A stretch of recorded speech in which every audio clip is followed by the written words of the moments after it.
اهدنا الصراط المستقيم صراط الذين أنعمت عليهم غير المغضوب عليهم ولا الضالين.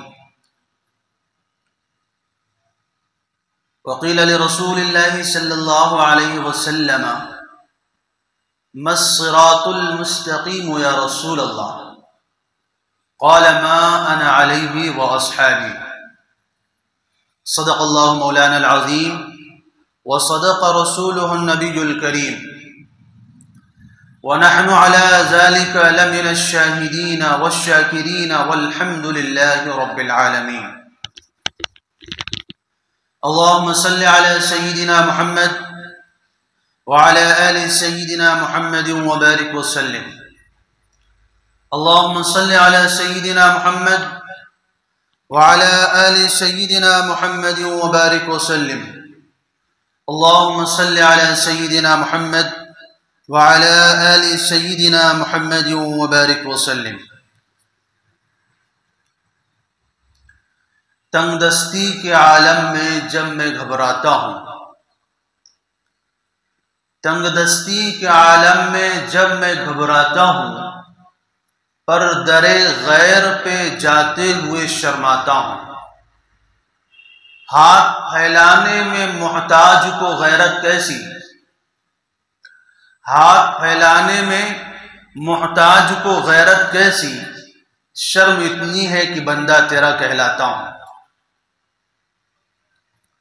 میرے واجب الاحترام بزرگوں، عزیز ساتھیوں اور دوستوں، قرآن مجید کی ایک مختصر سی سورہ ہے جس کو ہم سورۃ الفاتحہ کے نام سے جانتے ہیں.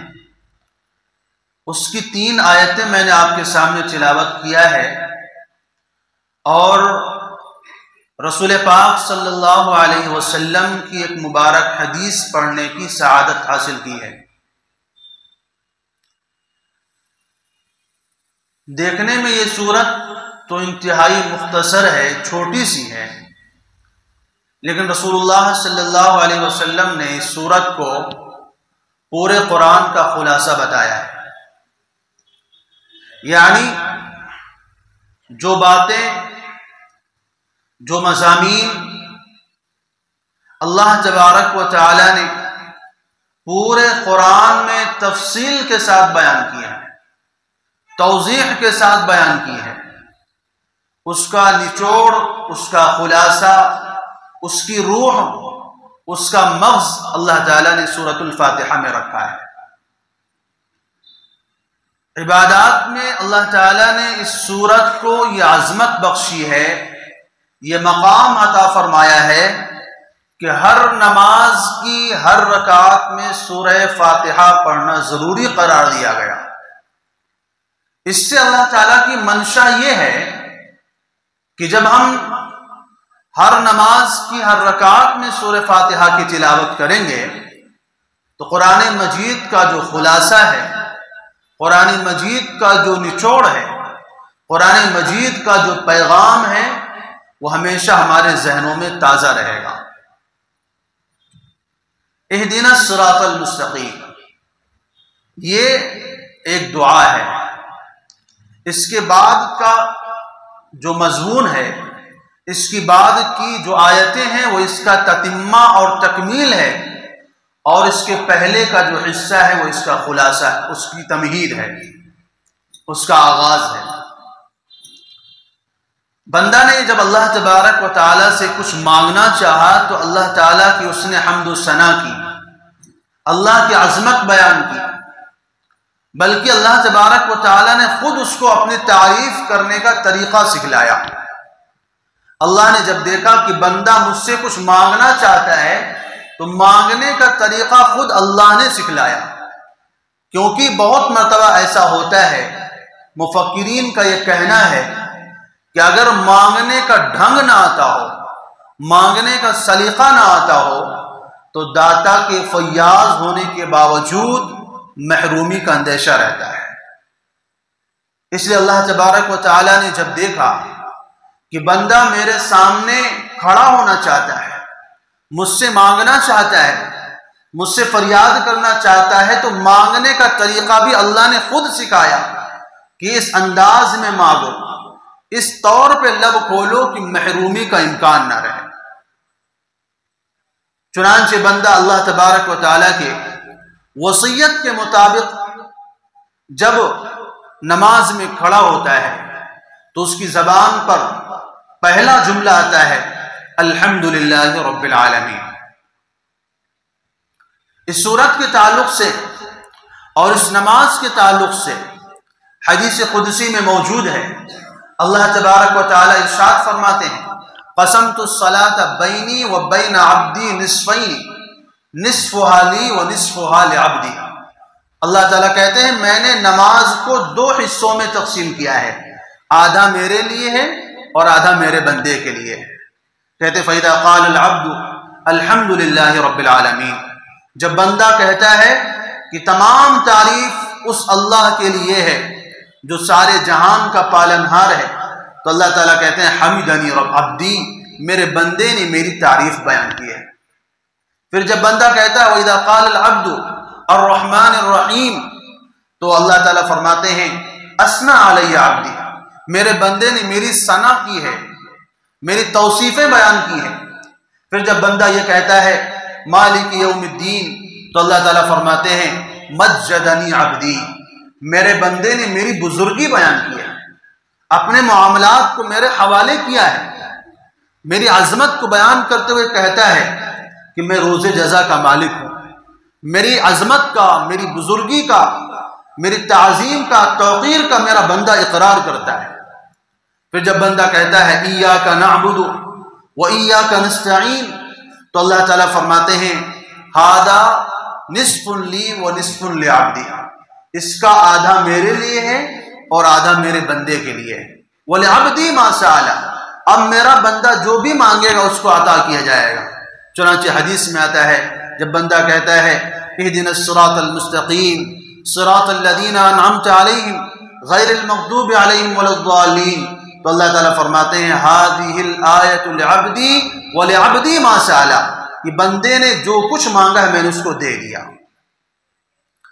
تو یہ حدیث قدسی میں اللہ تبارک و تعالیٰ نے سورہ فاتحہ کی اس طرح تقسیم فرمائی ہے کہ اللہ تعالیٰ فرماتے ہیں آدھی سورت میرے لیے ہے، آدھی میرے بندے کے لیے ہے، اور بیچ کی جو آیت ہے وہ آیت اللہ کے لیے بھی ہے اور بندے کے لیے بھی ہے۔ ایاک نعبد و ایاک نستعین میں آدھا حصہ اللہ کا ہے اور آدھا حصہ اللہ تعالیٰ کہتے ہیں بندے کا ہے، اور اب میرا بندہ جو بھی مانگے گا اس کو دیا جائے گا۔ تو آج کی اس مجلس میں اسی سورت کا میں آپ کے سامنے خلاصہ پیش کرنے کی کوشش کروں گا، جس سے آپ کو پتہ چلے گا، معلوم ہوگا کہ سورہ فاتحہ کو قرآن کا خلاصہ کیوں کہا جاتا ہے۔ اب بندہ کہتا ہے الحمدللہ رب العالمین، تمام تعریف اس اللہ کے لیے ہے جو سارے جہان کا پالنہار ہے۔ قرآن کے الفاظ پر غور کیجئے، اللہ تعالیٰ نے یہ نہیں فرمایا الحمدللہ رب المسلمین، تمام تعریف اس اللہ کے لیے جو مسلمانوں کا رب ہے۔ الحمدللہ رب المومنین، تمام تعریف اس اللہ کے لیے جو مومنوں کا رب ہے۔ الحمدللہ رب الانبیاء والمرسلین، تمام تعریف اس اللہ کے لیے جو نبیوں کا اور رسولوں کا رب ہے۔ الحمدللہ رب الاولیاء والمتقین، تمام تعریف اس اللہ کے لیے ہے جو ولیوں کا اور متقیوں کا رب ہے۔ اللہ تعالیٰ نے یہ نہیں فرمایا، کیا فرمایا؟ الحمدللہ رب العالمین، تمام تعریف اللہ کے لیے ہے جو سارے جہان کا رب ہے، یعنی وہ سب کا رب ہے، جو اس کو مانتے ہیں ان کا بھی رب ہے، جو نہیں مانتے ان کا بھی رب ہے، سب کی پرورش کرتا ہے، سب کو نوازتا ہے، سب کو انعام عطا کرتا ہے۔ رب کہتے ہیں پرورش کرنے والے کو، پالنے والے کو، وجود بخشنے والے کو۔ اللہ نے ہماری پرورش کیسے کی؟ قرآن کہتا ہے یخلقکم فی بطون امہاتکم خلقا من بعد خلق فی ظلمات ثلاث، اللہ نے تمہاری پرورش وہاں سے شروع کی ہے جب تم ماں کے پیٹ میں پہنچے تھے، تمہارا وجود نہیں تھا، ایک نطفے کی شکل میں تم ماں کے پیٹ میں گئے تھے، ہم نے اس کی پرورش کی، اس کی حفاظت کی، اس کو بڑھایا ہے، اس کے اندر سے صورتیں بنائی ہیں، تمہارے ہاتھ تمہاری انگلیاں بنائی ہیں، تمہاری آنکھیں بنائی، تمہاری زبان بنائی، تمہارا دماغ بنایا، تمہارے کان بنائے، تمہارا وجود پورا بدن میں نے اسی اندھیرے کے اندر تیار کیا ہے۔ یخلقکم فی بطون امہاتکم خلقا من بعد خلق، فرمایا 3 تاریکیوں میں اللہ تعالیٰ تم کو تمہاری ماؤں کے پیٹ میں پرورش کرتا ہے، تمہیں تیار کرتا ہے، تمہیں بناتا ہے، تمہیں تخلیق کرتا ہے، اور اس میں کوئی فرق نہیں کرتا کہ کون مسلم ہے کون غیر مسلم ہے، کون ایمان والا ہے کون کفر والا ہے، کون اپنا ہے کون پرایا ہے۔ اس لیے اللہ تعالیٰ فرماتے ہیں رب العالمین، تمام تعریف اس اللہ کے لیے ہے جو سارے جہان کا پالن ہار ہے، اپنوں کو بھی دیتا ہے، پرایوں کو بھی دیتا ہے، وفاداروں کو بھی دیتا ہے، غداروں کو بھی نوازتا ہے، نمک حلالوں کو بھی دیتا ہے، نمک حراموں کو بھی دیتا ہے، عبادت گزاروں کو بھی دیتا ہے اور گنہگاروں کو بھی دیتا ہے۔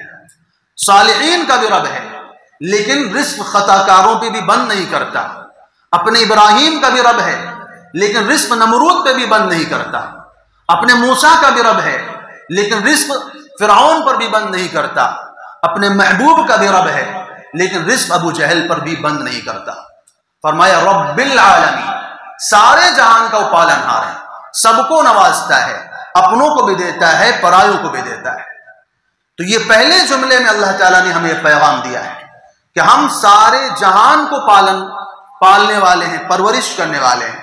اگلا جملہ آتا ہے الرحمن الرحیم، بہت زیادہ رحم کرنے والا ہے، اتنا زیادہ رحم کرنے والا ہے کہ دیتا ہے اور خوش ہو کر کے دیتا ہے، ناراض ہو کر کے نہیں دیتا، غصے میں آ کر کے نہیں دیتا۔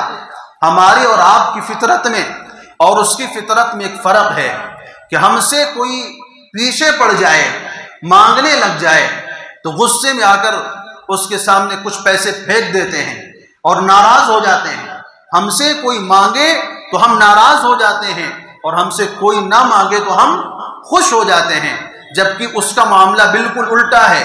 اس سے اگر کوئی مانگے تو وہ خوش ہو جاتا ہے، نہ مانگے تو ناراض ہو جاتا ہے۔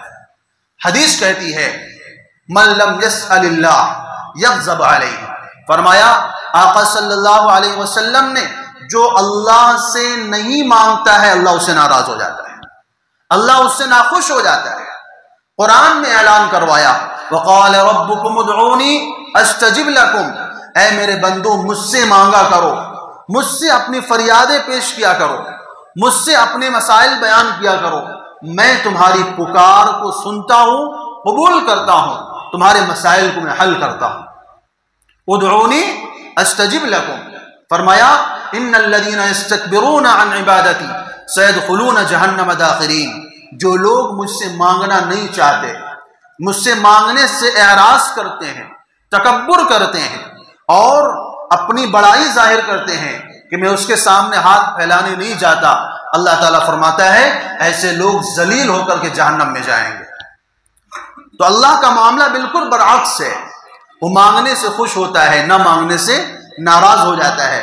حدیث نبوی ہے، رسول اللہ صلی اللہ علیہ وسلم ارشاد فرماتے ہیں ان ربکم حی کریم، تمہارا رب بہت شرمیلا ہے، بہت کرم والا ہے، اس کو بڑی حیا آتی ہے۔ فرمایا یستحیی من عبدہ اذا رفع یدیہ الیہ، تمہارے رب کو اپنے بندے سے اس بات سے شرم آتی ہے کہ جب بندہ اللہ کے سامنے ہاتھ پھیلاتا ہے اور اللہ سے کچھ مانگنا چاہتا ہے تو ان یردہما صفرا، اللہ ان ہاتھوں کو خالی لوٹا دے، اللہ کو اس بات سے شرم آتی ہے۔ اس لیے فرمایا وہ دیتا بھی ہے اور خوش ہو کر کے دیتا ہے، مانگنے والوں سے خوش ہوتا ہے، نہ مانگنے والوں سے ناراض ہو جاتا ہے۔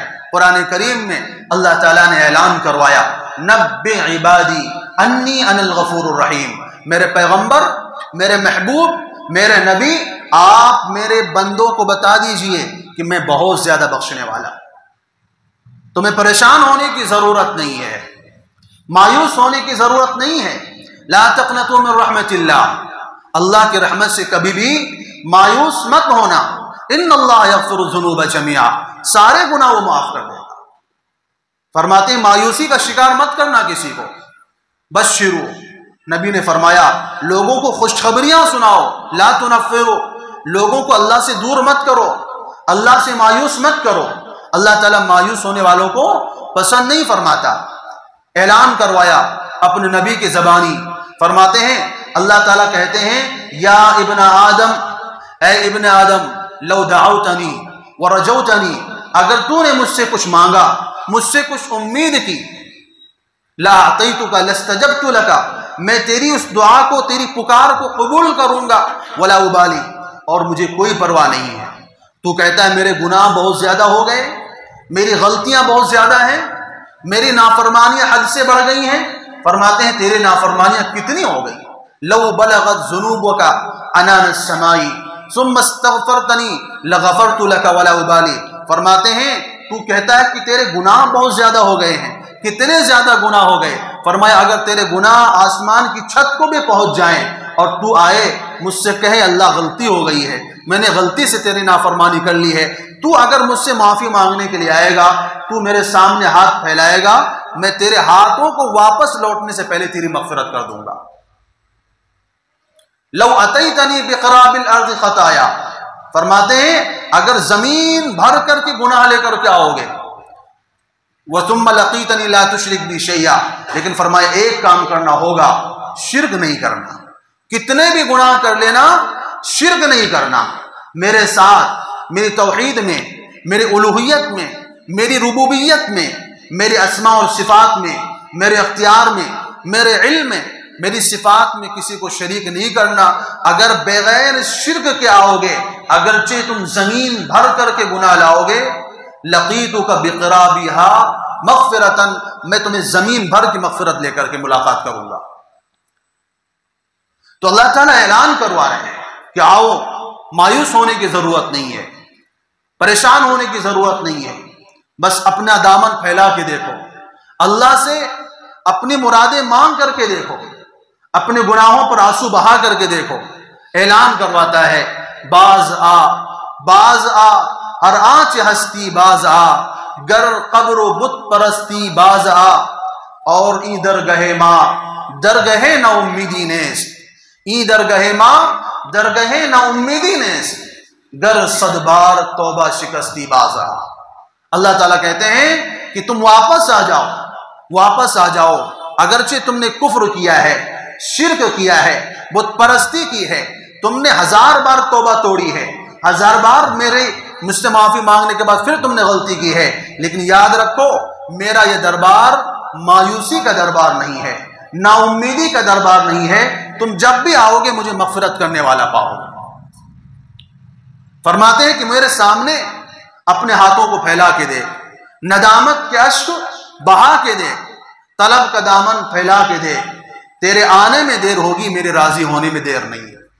حدیث قدسی میں آتا ہے کہ رسول اللہ صلی اللہ علیہ وسلم فرماتے ہیں کہ ایک بندہ ایسا جو بوڑھا ہو چکا ہے، ایک بھی سجدہ کبھی اللہ کے سامنے نہیں کیا، پوری زندگی نافرمانی میں گزار دی، ساری زندگی گناہوں میں گزار دی، مال دولت کا غرور تھا، جوانی کا نشہ تھا، شراب کی مستی تھی، لوگوں میں ایک حیثیت تھی، اسٹیٹس تھا، مال و دولت کی فراوانی تھی، اولاد بھی جوان تھی، لوگ بھی پیچھے چلنے والے تھے، پوری زندگی گزر گئی، ایک بھی سجدہ نہیں کیا، لیکن اب زندگی کی شام ہو گئی ہے، عمر تمام ہو چکی ہے، آنکھوں کی بینائی گئی، کانوں کی سنوائی گئی، زبان کی گویائی گئی، ہاتھ لرزنے لگے، پیر کانپنے لگے، اور دولت بھی رخصت ہو گئی، اولاد بھی پرواز کر گئی، لوگ بھی ادھر ادھر ہو گئے، اب کوئی پوچھنے والا نہیں ہے، کوئی ساتھ دینے والا نہیں ہے، آگے پیچھے کوئی چلنے والا نہیں ہے، کوئی واہ واہی کرنے والا نہیں ہے، اور ایسے بے کسی کے عالم میں، لاچاری کے عالم میں، رات کی تنہائی میں اللہ کے سامنے وہ بندہ آ کر کھڑا ہوتا ہے اور کیا کہتا ہے کہ تنگ دستی کے عالم میں جب میں گھبراتا ہوں، تنگ دستی کے عالم میں جب میں گھبراتا ہوں، پر در غیر پہ جاتے ہوئے شرماتا ہوں، ہاتھ پھیلانے میں محتاج کو غیرت کیسی، شرم اتنی ہے کہ بندہ تیرا کہلاتا ہے۔ بندہ کہتا ہے اللہ دامن میں کوئی نیکی تو نہیں ہے کہ جو تیرے سامنے پیش کروں، کوئی نیک عمل نہیں جس کا تجھے حوالہ دوں، لیکن مجھے یہ بتا کہ اگر تو نے مجھے معاف نہ کیا، اگر تو نے میری خطائیں درگزر نہ کی، اگر تو نے میرے اوپر رحم نہیں کیا، تو بتا میں کس کے پاس جاؤں گا؟ کون ہے جو میری خطاؤں کو معاف کرے گا؟ کسی نے عربی زبان میں انہی الفاظ کو عربی زبان کے شعر میں ترجمہ کیا ہے، یا ربی وَإِنْ عَظُمَتْ ذُنُوبِي كَثْرَةً، اے اللہ میں جانتا ہوں کہ میرے گناہ بہت زیادہ ہیں، فَقَدْ عَلِمْتُ بِأَنَّ عَفْوَكَ أَعْظَمُ، لیکن میں بھی یہ بھی جانتا ہوں کہ تیری مغفرت کا سمندر وہ کہیں زیادہ بڑا ہے۔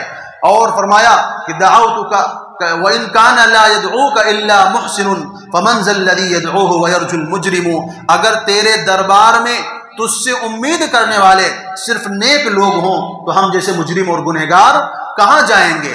دعوتک متضرعا کما امرتنا وَإِنْ رَدَدْتَ فَمَنْ ذَا الَّذِي يَرْحَمُ، میں نے تیرے سامنے عاجزی کی ہے، میں نے تیرے سامنے گریہ وزاری کی ہے اور اپنے ہاتھوں کو پھیلایا ہوا ہے، اگر تو بھی ہمیں رد کر دے گا، اگر تو بھی ہمیں مایوس کر دے گا تو ہم پر رحم کون کرے گا؟ رسول اللہ صلی اللہ علیہ وسلم فرماتے ہیں کہ اللہ تعالیٰ کہتے ہیں میں اچھی طرح اس کو جانتا ہوں، ایک بھی اس نے کبھی نیکی کا کام نہیں کیا ہے، دامن نیکیوں سے خالی ہے، اور جوانی کے غرور میں مال و دولت کے نشے میں ایسا مست تھا کہ کبھی میرا اس کو خیال نہیں آیا، لیکن آج یہ جب کمزوری کی حالت میں، بڑھاپے کے عالم میں میرے سامنے آیا ہوا ہے اور مجھ سے کہہ رہا ہے کہ میرا تیرے سوا کوئی نہیں ہے، مجھے اس کے سفید بالوں سے شرم آ رہی ہے، اگر میں نے اس کو مایوس کر دیا مجھے یہ بات گوارا نہیں، میں نے اس کی مغفرت کر دی۔ تو اللہ کی رحمت ایسا لوگوں کا انتظار کرتی ہے۔ حدیث میں آتا ہے کہ رسول اللہ صلی اللہ علیہ وسلم نے مثال دے کر کے فرمایا کہ اللہ تعالیٰ اپنے معافی مانگنے والے بندوں سے ایسا خوش ہوتا ہے، ایسا خوش ہوتا ہے کہ حدیث میں آتا ہے کہ ایک بندہ ہے جو کہیں جنگل میں چلا گیا اور سواری اس کی جنگل میں گم ہو گئی، سواری کے اوپر کھانا پانی سب کچھ موجود تھا، اب وہ سواری جب گم ہو گئی اب یہ بیچارہ مایوسی کی کیفیت میں ہے، کیونکہ جنگل میں پانی موجود نہیں ہے، کھانا موجود نہیں ہے، ہم سفر کوئی نہیں ہے، اس کو ساتھ دینے والا کوئی نہیں ہے، اس کو بتانے والا کوئی نہیں ہے، راہ دکھانے والا کوئی نہیں ہے۔ اب ایسے حالت میں بندہ سوچتا ہے کہ اب میری قبر تیار ہونے والی ہے، میری موت آنے والی ہے، اچانک دیکھتا ہے کہ وہ سواری کہیں سے واپس آ جاتی ہے، اور اس سواری کے واپس آنے سے اس کو ایسی خوشی ہوتی ہے کہ وہ جھومنے لگ جاتا ہے اور اپنی زبان سے اللہ کا شکر ادا کرنا شروع کرتا ہے، اور اللہ کا شکر ادا کرتے کرتے کیا کہتا ہے؟ اللہم انت عبدی وانا ربک، اللہم انت عبدی وانا ربک، اے اللہ آپ میرے بندے ہیں میں آپ کا رب ہوں، اے اللہ آپ میرے بندے ہیں میں آپ کا رب ہوں۔ یعنی خوشی کے عالم میں اس کو کچھ ہوش نہیں رہتا کہ بولنا کیا چاہیے، بول کیا رہا ہوں، ایسا خوش ہوتا ہے۔ فرمایا جیسا وہ بندہ اپنے اس سواری کے کھانے پانی کے واپس مل جانے سے خوش ہوتا ہے، جب بندہ اللہ کے دربار میں توبہ کے لیے آتا ہے اللہ اس سے زیادہ خوش ہوتا ہے، اللہ اس سے زیادہ راضی ہوتا ہے۔ تو یہ مطلب ہے الرحمن الرحیم، وہ بہت زیادہ رحم کرنے والا ہے، بہت زیادہ مہربان ہے۔ اگلی آیت ہماری زبان پر آتی ہے مالکی یوم الدین، وہ روز جزا کا مالک ہے۔ کیا مطلب ہے؟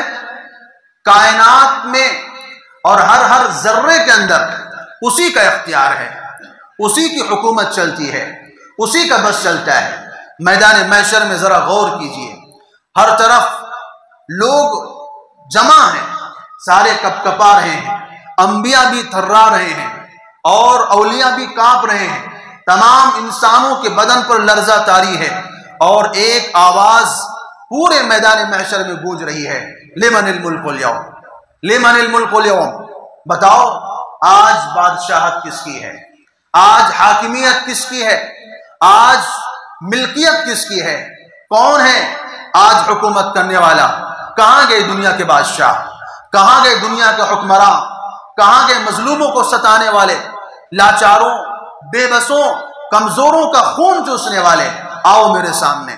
لیکن کسی کے اندر زبان کھولنے کی ہمت نہیں ہے، سارے خاموش، سناٹا چھایا ہوا ہے، بس ایک آواز آتی ہے، کوئی زار و قطار آنسوؤں کے برسات میں سجدہ ریز ہے، اللہ تعالیٰ دیکھتے ہیں، کہتے ہیں محبوبا ارفع راسک، آپ رو رہے ہیں، آپ کو کیا ہو گیا ہے؟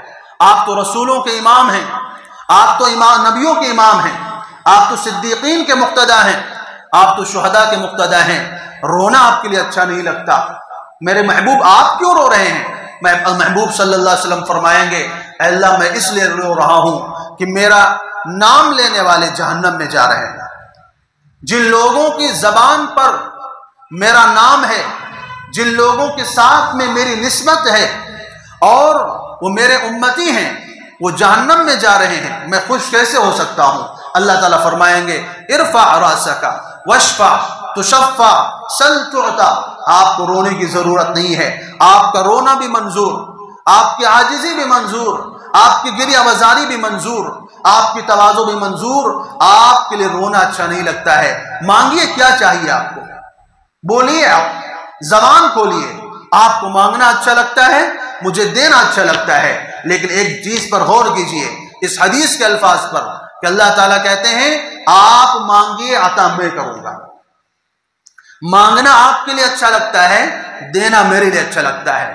اللہ تعالیٰ یہ نہیں کہیں گے کہ آپ سر اٹھائیے، آپ کا سجدہ، آپ کا رونا، آپ کی گریہ وزاری منظور ہے، آپ جس کو چاہیں جنت میں داخل کر دیں، جس کو چاہیں جہنم میں ڈال دیں، جو چاہیں کر دیں، اللہ تعالیٰ یہ نہیں فرمائیں گے، بلکہ کیا کہیں گے؟ سل، آپ مانگیے عطا میں کروں گا۔ آپ پوچھئے، سوال کیجئے، جس کے بارے میں آپ جنت کا سوال کریں گے میرا دل چاہے گا میں اس کی مغفرت کر دوں گا، اور اگر آپ کسی کے بارے میں چاہیں اور میں نہ چاہوں تو میں اس کی مغفرت نہیں کروں گا۔ تو یہ ہے مالک یوم الدین۔ ہم ہر آیت کے اندر، ہر نماز کے ہر رکعت میں اس جملے کو دہراتے ہیں کہ مالک یوم الدین، تمام کائنات میں اختیار اسی کے پاس ہے، دنیا میں بھی وہی بادشاہ ہے اور آخرت میں بھی وہی بادشاہ ہے۔ اب یہ تین جملے ہو گئے جس میں بندہ اللہ کی تعریف کرتا ہے۔ اب اگلی آیت آتی ہے جس کے بارے میں اللہ تعالیٰ نے فرمایا کہ نصفھا لی ونصفھا لعبدی، اس کا آدھا میرے لیے ہے اور آدھا میرے بندے کے لیے ہے۔ وہ آیت ہے ایاک نعبد و ایاک نستعین۔ اللہ تعالیٰ سے بندہ ایک وعدہ کرتا ہے، کیا وعدہ کرتا ہے؟ اے اللہ ہم تیری ہی عبادت کرتے ہیں اور کرتے رہیں گے جب تک زندہ رہیں گے، تیرے علاوہ کسی کے سامنے سجدہ نہیں کریں گے۔ شخصیت کوئی کتنی اونچی ہو، کوئی کتنا بھی بڑا پیڑ ہو، کوئی کتنا بھی بڑا آستانہ ہو، لیکن سجدہ تیرے سوا کسی کا نہیں کریں گے۔ مسجد میں بھی تو ہی معبود ہے، باہر بھی تو ہی معبود ہے، گھر میں بھی تو ہی معبود ہے، اور شہر میں بھی تو ہی معبود ہے، آبادی میں تو ہی مسجود ہے، اور جنگل میں بھی تو ہی مسجود ہے۔ ہر جگہ سجدہ صرف تیرا ہی کریں گے۔ عبادت کے لائق صرف تو ہے، نظر و نیاز کے لائق صرف تو ہے، ہماری تمام طرح کی عبادتوں کے لائق التحیات للہ والصلوات للہ والطیبات للہ، تمام مالی عبادتیں، تمام بدنی عبادتیں، تمام جانی عبادتیں سب اللہ کے لیے ہیں۔ ہر نماز میں پڑھتے ہیں کہ نہیں پڑھتے ہیں؟ التحیات للہ والصلوات والطیبات، اس کے اندر ہمیں یہی تو سمجھایا گیا ہے۔ قرآن مجید کی اس سورت کو قرآن کا خلاصہ اسی لیے کہا گیا ہے کہ اگر قرآن مجید کی سورت کو کوئی سمجھ جائے تمام فرقے ختم ہو جائیں گے، تمام کفر شرک کی بیماریاں مٹ جائیں گی۔ اللہ سے بندہ یہ وعدہ کرتا ہے، اللہ سے بندہ یہ عہد کرتا ہے ایاک نعبد، اے اللہ ہم تیری ہی عبادت کرتے ہیں۔ یہ نہیں کہہ رہا کہ تیری بھی عبادت کرتے ہیں، تیرے علاوہ کی بھی کرتے ہیں، نہیں، تیری ہی عبادت کرتے ہیں۔ قرآن مجید میں اللہ تعالیٰ نے اس آیت کے اندر عربی زبان کا دستور تبدیل کر دیا ہے۔ اگر کوئی عربی زبان کا جاننے والا ہو اس کو معلوم ہوگا کہ عربی زبان کا دستور یہ تھا کہ اللہ تعالیٰ فرماتے نعبدو کا یا نعبدو ایاکا کہنا چاہیے تھا، لیکن عربی زبان کا ایک دوسرا قاعدہ ہے تقدیم ما حقہ التاخیر یفید الحصر والتخصیص۔ اللہ تعالیٰ کبھی کبھار، یہ ضابطہ کیا ہے عربی کا کہ کبھی کبھار اس چیز کو پہلے لے آیا جاتا ہے جس کو بعد میں آنا چاہیے ہوتا ہے۔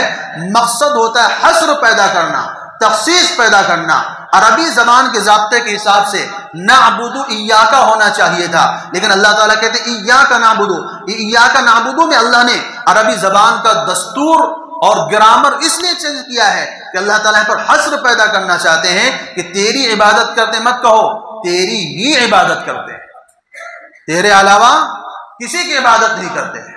محبت سب سے کریں گے، محبت اللہ کے ولیوں سے بھی ہوگی، لیکن سجدہ تیرے سوا کسی کا نہیں کریں گے۔ والدین سے بھی محبت ہے، لیکن سجدہ تیرے سوا کسی کا نہیں کریں گے۔ اساتذہ سے بھی محبت ہے، لیکن سجدہ تیرے سوا کسی سے بھی نہیں، کسی کا بھی نہیں کریں گے۔ اور نبیوں سے بھی محبت ہے، لیکن سجدہ تیرے سوا کسی کا نہیں کریں گے۔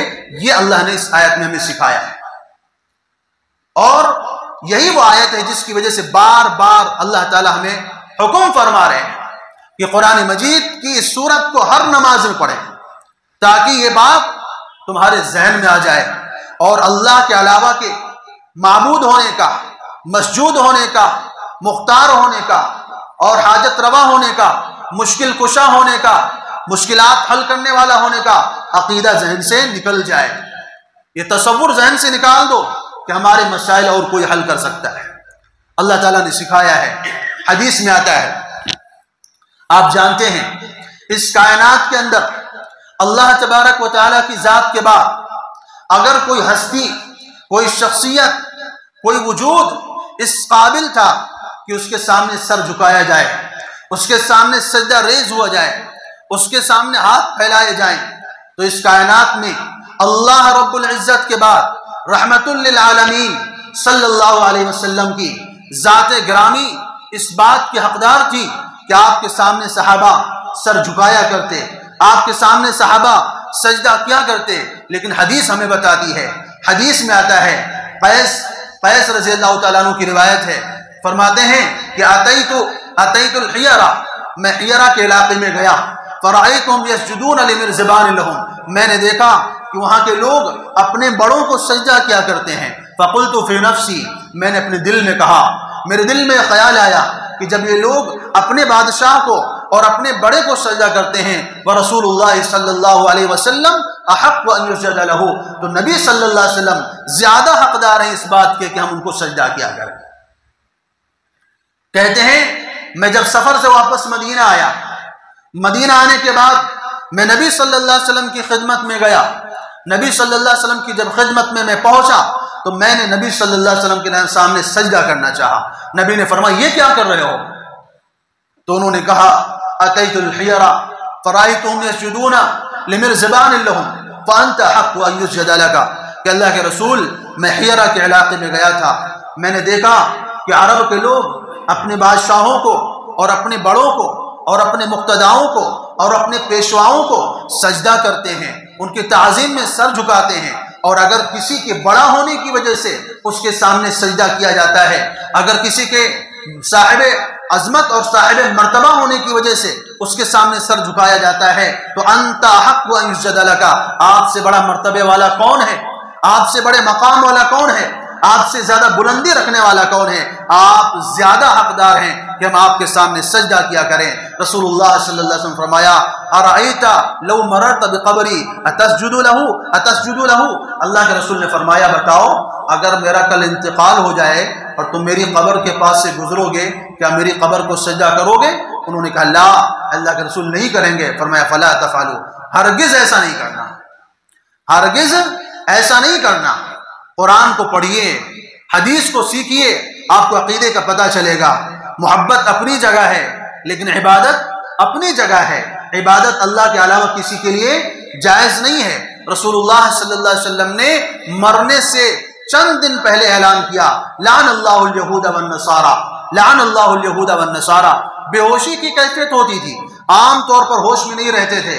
جب آپ کا انتقال ہونے والا تھا، جب ہوش آتا تھا، کچھ نصیحتیں فرما دیا کرتے تھے۔ ایک دن اچانک اللہ کے رسول کی زبان پر یہ جملہ جاری ہو جاتا ہے اللہ یہود و نصارہ کے اوپر لعنت فرمائے، اللہ یہود و نصارہ کے اوپر لعنت فرمائے۔ صحابہ نے پوچھا کیا مسئلہ ہے، آپ یہود و نصارہ کے اوپر لعنت کیوں کر رہے ہیں؟ فرمایا اتخذوا قبور انبیاء مساجدا، ان لوگوں نے اپنے نبیوں کی قبروں کو سجدہ گاہ بنایا۔ لا تتخذوا قبری مسجدا، میرے جانے کے بعد میری قبر کو سجدہ مت کرنا۔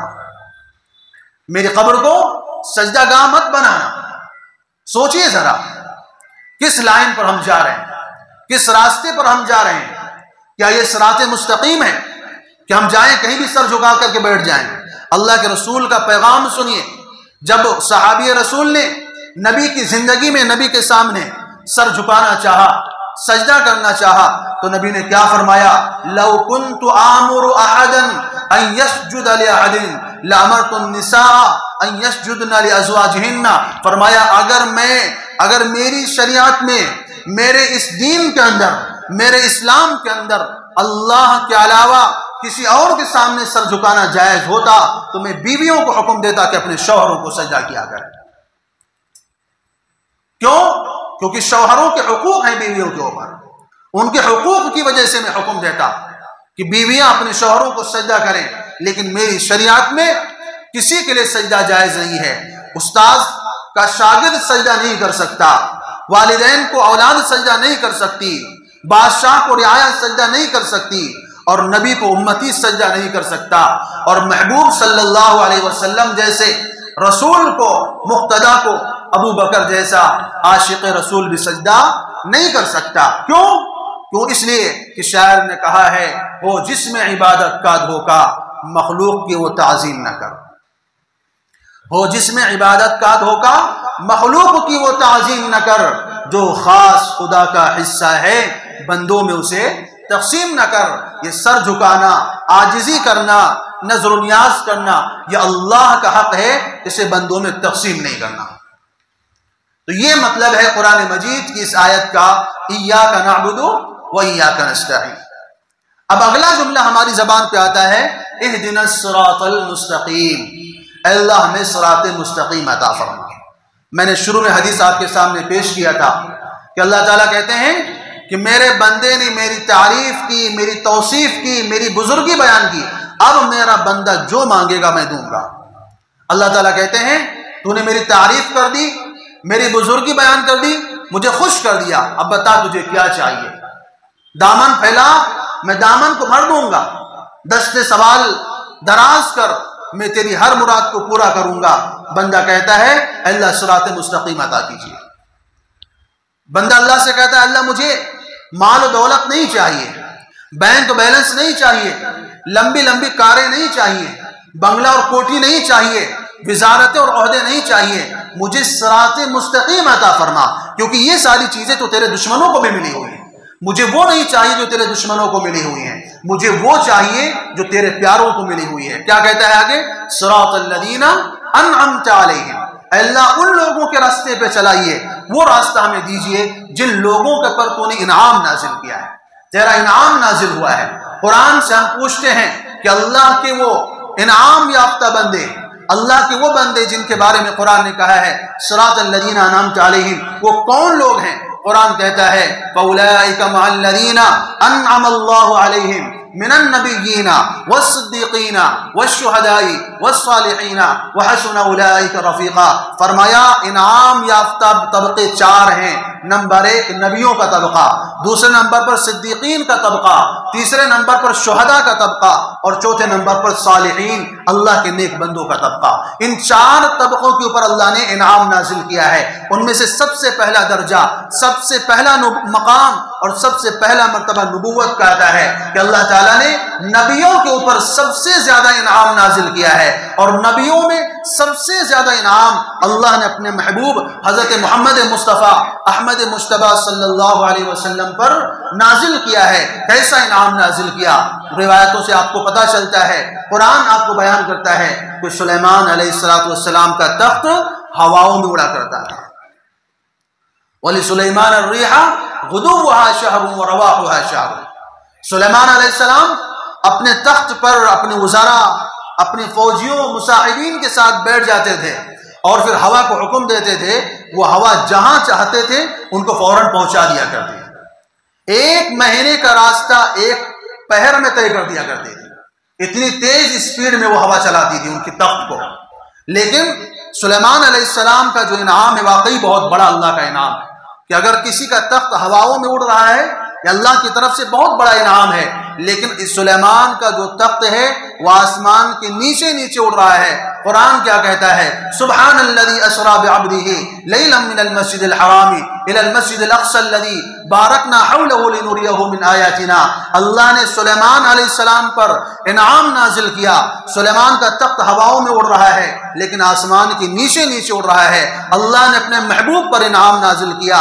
اللہ کے محبوب اپنے جوتوں سمیت عرش اعظم پر تشریف لے کے جاتے ہیں کہ جہاں پر نوریوں کے سردار کے قدم پر جلتے ہیں وہاں پر انسانوں کے سردار کے قدم پڑتے ہیں۔ جبرائیل نے کیا کہا کہ سدرۃ المنتہا میری انتہا ہے، اس سے آگے میں اگر ایک قدم بھی اگر بڑھاؤں گا تو میرے پر جل کے خاک ہو جائیں گے۔ اس سے آگے آپ جانیں اور آپ کا رب جانے کہاں تک آپ کو جانا ہے، کس مقام اور مرتبے کو آپ کو پہنچنا ہے۔ اللہ نے ایسا انعام نازل کیا، وہ مقام اور مرتبہ دیا کہ اگر آپ نے ہاں کہہ دیا چیزیں حلال ہو گئیں، نہ کہہ دیا چیزیں حرام ہو گئی، زبان ہلائے تو وحی کے پھول جھڑنے لگے، مسکرائے تو جنت مہکنے لگے، غصے میں آ جائیں تو جہنم دہکنے لگے، اور اگر دامن نچوڑ دیں تو فرشتے وضو کریں۔ اللہ نے ایسا مقام دیا۔ اللہ نے انعام نازل کیا یوسف علیہ السلام پر، اور ایسا حسن و جمال دیا۔ قرآن کہتا ہے کہ جب مصر کی عورتوں نے یوسف کی خوبصورتی کو دیکھا، یوسف کی جو حسن کو دیکھا تو انہوں نے اپنے ہوش گوا دیے اور اپنے ہاتھ کاٹ ڈالے۔ فلما رأینہ اکبرنہ وقطعن ایدیہن، جب یوسف کو مصر کی عورتوں نے دیکھا حیران ہو گئی، تعجب میں پڑ گئی اور کہنے لگی ما ھذا بشرا ان ھذا الا ملک کریم، یہ انسان نہیں ہو سکتا، یہ تو کوئی فرشتہ معلوم ہوتا ہے۔ اتنا حسن و جمال، اتنی خوبصورتی ہم نے کہیں نہیں دیکھی ہے، اور ہوش گنوانے کی وجہ سے اپنے ہاتھوں کو انہوں نے کاٹ ڈالا۔ عائشہ رضی اللہ تعالیٰ عنہ بیان فرماتی ہیں کہ مصر کی عورتوں نے یوسف کو دیکھا تھا، اپنے ہاتھوں کو کاٹ ڈالا تھا، اگر میرے محبوب کے چہرے کو دیکھ لیتی تو اپنے دلوں کو کاٹ ڈالتی۔ ایسا حسن و جمال عطا کیا کہ کہتے ہیں کہ یوسف کو دیکھنے والوں نے دیکھ کر کے ہوش گوا دیے، ایمان نہیں لائے۔ نبی کو دیکھنے والوں نے ہوش پا لیے اور ایمان لائے، اور ایمان لانے کے بعد گردنیں کٹوا دی، اولاد قربان کر دیا، سب کچھ نشاور کر دیا۔ اللہ نے ایسا حسن و جمال عطا کیا۔ ایک واقعہ سنا کر کے اپنی بات کو ختم کروں گا۔ ابو ہریرہ رضی اللہ تعالیٰ عنہ صحابی رسول ہیں، رسول اللہ صلی اللہ علیہ وسلم کی خدمت میں آتے ہیں، روتے ہوئے تشریف لاتے ہیں۔ نبی پوچھتے ہیں کیا بات ہے ابو ہریرہ، رو کیوں رہے ہو؟ ابو ہریرہ کہتے ہیں ماں نے مارا ہے۔ کیا بات ہے، کیوں مارا ہے؟ کوئی گستاخی کی ہے، کوئی بدتمیزی کی ہوگی؟ کہا نہیں، اصل میں بات یہ ہے کہ میری ماں ابھی تک کافرہ ہے، وہ آپ کے اوپر ایمان لانے والوں میں بھی شامل نہیں ہوئی ہے اور متعصب ہے، بہت متشدد کافرہ ہے۔ جب میں آپ کے قدموں سے اٹھ کر کے گیا تو میری ماں نے پوچھا ابو ہریرہ کہاں سے آ رہے ہو؟ میں نے کہا میں وہاں سے آ رہا ہوں جہاں جبرائیل امین بھی عاجزی کے ساتھ حاضر ہوتے ہیں۔ اتنا سننا تھا کہ میری ماں کو غصہ آ گیا، میری ماں مجھے مارنا شروع کر دی، مجھے برا بھلا کہنے لگی اور کہنے لگی میرے گھر سے نکل جاؤ۔ تو نبی صلی اللہ علیہ وسلم نے فرمایا کہ پھر تم نے کیا جواب دیا؟ تو ابو ہریرہ کہتے ہیں کہ عقل و خرد کو چھو نہ سکا وہ تمام عمر، جادو تیری نگاہ کا جس پر بھی چل گیا۔ میں نے ماں کو کہہ دیا ماں تو کیا ہے، اگر ساری دنیا بھی مجھے چھوڑنی پڑے تو میں ساری دنیا چھوڑنے کو تیار ہوں، لیکن آمنہ کے لال کا در میں کسی بھی قیمت پر چھوڑ نہیں سکتا۔ میری ماں کو یہ سننا تھا، اس کو غصہ آ گیا، اس نے مجھے اور مارا اور مجھے مار کر کے گھر سے نکال دیا ہے، اور اس نے کہا ہے میرے گھر میں تبھی واپس آنا جب حضور کے در کو چھوڑنے کا فیصلہ ہو جائے۔ اب نبی صلی اللہ علیہ وسلم فرماتے ہیں ابو ہریرہ پھر یہاں کیوں آئے ہو؟ یہ تو تم آپ ماں بیٹے کا مسئلہ ہے، تم جاؤ تمہاری ماں جانے، جاؤ اپنی ماں کے پاس، تم مناؤ، میرے پاس کیوں آئے ہو؟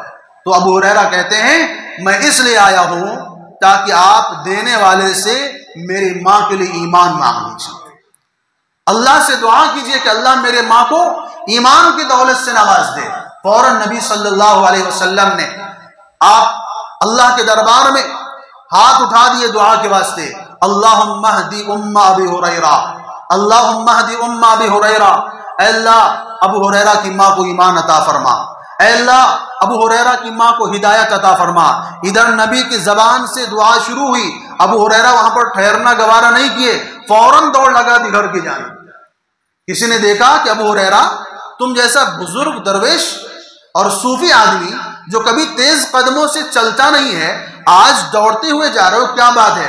ابو ہریرہ کا جب وہ دامن پکڑتا ہے، اس کے دامن کو جھٹک دیتے ہیں اور کہتے ہیں مجھے مت روکو، میرے راستے میں رکاوٹ مت بنو، میں یہ دیکھنا چاہتا ہوں کہ میں گھر پہلے پہنچتا ہوں کہ میرے نبی کی دعا پہلے پہنچتی۔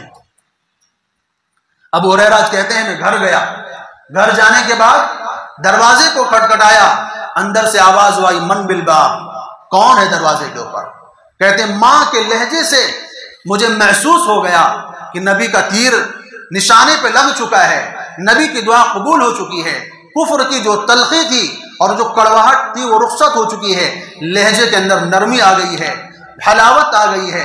جب کچھ دیر کے بعد ماں نے جب دروازہ کھولا تو اس کے سفید بالوں سے پانی ٹپک رہا تھا۔ میں نے پوچھا کیا بات ہے، کیوں دیر کر دی دروازہ کھولنے میں؟ تو اس کی ماں کیا کہتی ہیں؟ ماں کہتی ہیں کہ ابھی تیرے آنے سے کچھ دیر پہلے میرے دل میں کھٹکا پیدا ہوا کہ یہ کفر و شرک کی زندگی، یہ گندگی کی زندگی، یہ بت پرستی کی زندگی بھی کوئی زندگی ہے؟ یہ کیا زندگی ہے جو نبی کے قدموں سے دور گزر رہی ہے؟ اس لیے میں نہا لیا ہوں، میں نے غسل کر لیا ہے اور میں نے ظاہری نجاستوں سے اپنے آپ کو صاف کر لیا ہے۔ اب مجھے جلدی سے رحمت عالم صلی اللہ علیہ وسلم کے دربار میں لے چل تاکہ تیرا قائد اپنی پاکیزگیوں سے میرے اندر کی کثافتوں کو اور غلاظتوں کو دھو کر صاف کر دے۔ ابو ہریرہ کی ماں ایمان قبول کرتی ہیں، کلمے میں داخل ہو جاتی ہیں۔ اللہ نے ایسا کمال اپنے نبی کو عطا فرمایا تھا۔ تو یہ اللہ نے جو فرمایا، ہم دعا کرتے ہیں صراط الذین انعمت علیہم، اللہ ان لوگوں کے نقش قدم پر چلا جن کے اوپر آپ نے انعام نازل کیا ہے۔ انعام یافتہ طبقوں میں پہلا نمبر نبیوں کا ہے، دوسرا نمبر صدیقین کا ہے، اور صدیقین کے تاجدار ابو بکر صدیق ہیں۔ تیسرا نمبر شہداء کا آتا ہے، عمر بھی شہید، عثمان بھی شہید، علی بھی شہید، اور نہ جانے کتنے صحابہ شہید، اور اس کے بعد چوتھا نمبر اللہ کے نیک بندوں کا ہے۔ تو قرآن مجید کی اس سورت